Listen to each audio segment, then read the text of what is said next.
What is up, guys? I'm Stu with the Gym Real Estate Company. We help gym owners lease and buy buildings nationwide at no cost to you. And today I'm talking about delivery conditions.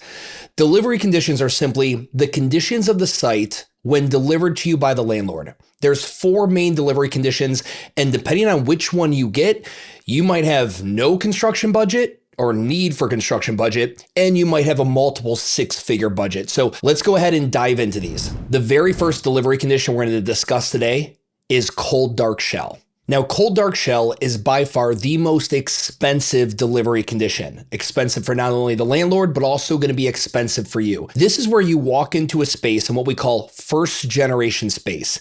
Nothing has ever been there before, likely a brand new build. And you're walking into what essentially looks like a dirt trap inside of a building. There is no lighting. There's no floor. There's no ceiling. There's no mechanical, electrical, or plumbing. There is zero infrastructure. It is simply a skeleton, a concrete skeleton of what will potentially go there. This is a cold, dark shell. Now, landlords will do this in first generation sites and leave them like this and wait for a tenant to come by that they are able to come to terms with on an LOI and then ultimately a lease. So you might be wondering, well, why don't they finish the space? Because they don't know what the tenant's going to need in there. And they don't want to spend hundreds of thousands of dollars on a certain plumbing layout or mechanical plans or whatever it may be.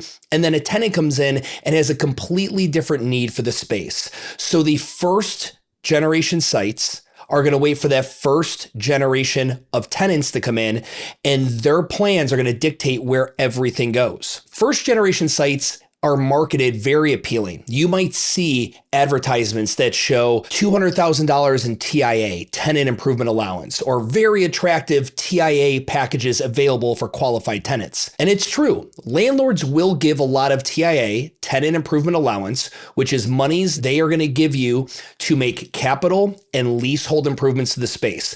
Think of that as the infrastructure the space is going to need anyway, with mechanical, electrical, and plumbing, and the basics: drywall, a level concrete slab flooring, ceiling, lighting fixtures, the basics. None of this money goes towards your tenant-specific improvements, which would be your type of flooring, your paint jobs, your equipment, your locker rooms, anything like that. So you'll see very attractive numbers pitched to potential tenants as far as TIA goes, but that's because there's nothing there. And they have to put a lot of money because the infrastructure for a space like this is wildly expensive. Now, the one thing that I find quite challenging when working with our clients that are interested in a cold, dark shell space is making sure that my client understands that the landlord should be providing at least the monies for the necessary infrastructure, or what I call essential infrastructure. These are the things that any person who's going to rent that space is going to need. It is the mechanical, the electrical, the plumbing, the flooring, the walls, basic safety elements like exit doors and front doors and,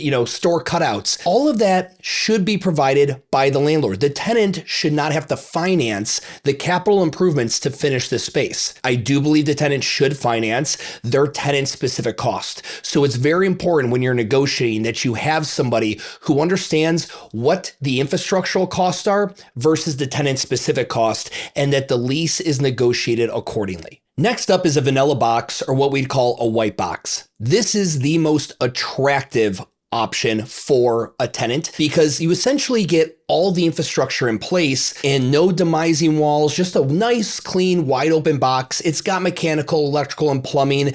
Maybe the bathrooms aren't exactly where you'd want them to be and you might have to move some things. Maybe you want to throw up some demising walls and create some offices, but by and large, you have a clean slate to begin your tenant-specific construction with. The main beauty here when we get a vanilla box versus a cold, dark shell, the amount of money you likely have to borrow, whether from a traditional lender like the SBA or a bank or through a private lender, is much less. When you have that cold dark shell, like I said, that's the most expensive version. The vanilla box cuts the majority of that construction cost out. And if we can get the landlord to deliver a vanilla box, the amount of money you need to borrow to get up and running is substantially lower. So if a landlord is offering vanilla box delivery, you can expect to have the drywall up, right? It's mudded and sticked, ready for paint.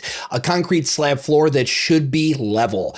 HVAC, Now, for finish use, you might need more HVAC than what they have, but at least the essentials are there and you can now add to it because this is now tenant-specific needs. Electrical panels are roughed in. You have plumbing, which is stubs. So maybe they actually haven't installed the plumbing where it is, but it is stubs. So all you need to go there is hook up your specific plumbing fixtures. Code compliant shell, meaning everything is fire safety rated and up to code, and then a basic lighting package that you can always upgrade on your own dime. So if it's me or my client, vanilla box is what I'm always ideally looking to get from a landlord in terms of delivery. We understand why landlords don't love that as much because it has a ton of upfront costs for them. And depending on how the landlord feels about your financials that you've provided, this may be a point of contention in lease negotiation. Now we're just spending a quick little time on another condition, the third condition, which is a fully built out turnkey space, meaning all the infrastructure, the MEPs, the basics, plus your tenant specific and all your finishes, your paint, your flooring, your this, your that, it's all done for you. This is incredibly rare. If you ever come across a landlord who's willing to do turnkey, it's worth having the conversation, obviously, but also comparing what they're going to spend on it, what their quote is, versus an alternative GC's quote as well. Oftentimes, a landlord will make the deal seem way better than it is by inflating the cost of him to bring it up to that condition. So it's good to have a comparable quote. But I'll admit, having a landlord who's even willing to do this for you is a huge opportunity in and of itself. You just got to be willing to pay the price for it because the price for this is going to be significantly more than any of the other deliverable options. And finally, we're going to come into the more common as is. As is delivery essentially means what you see is what you get. The landlord is not going to make any warranties or do any special work for you. Any construction that you want beyond what you see here is on you, the tenant. When we're looking at an as-is site, generally the lease rate might be less expensive than some of the other sites that might be coming in vanilla box condition or cold dark shell. But what's most important for you to understand is that the burden, the due diligence falls on you. You need to ensure that there's no gremlins hidden in this site. So you need to make sure that you get roof inspections, HVAC inspections, making sure that HVAC is going to be strong enough to operate for as many people as you're going to have in the space. That HVAC could be on its last leg, it's 30 years old, or it could be brand new and mint, we don't know yet. The plumbing, making sure ADA and code compliance has been confirmed by your architect and GC. We want to ensure that we understand the total construction cost to bring this site up to a level in which a city inspector could come in and pass you at the end of the construction. If you're fortunate enough to have architects and GCs, commercial, not residential, make sure they're commercial, in your back pocket or in your ecosystem, and as-is delivery might be beneficial for you so that you can negotiate hard on other aspects of the lease. Hopefully this gives you a fresh perspective on delivery conditions. If you have a commercial real estate project, you are looking to lease or buy a building in the US, and you want expert guidance at no cost to you, please head over to gymrealestate.co. Book a discovery call. I'd love to learn more about your project and how we can help you bring your gym to life.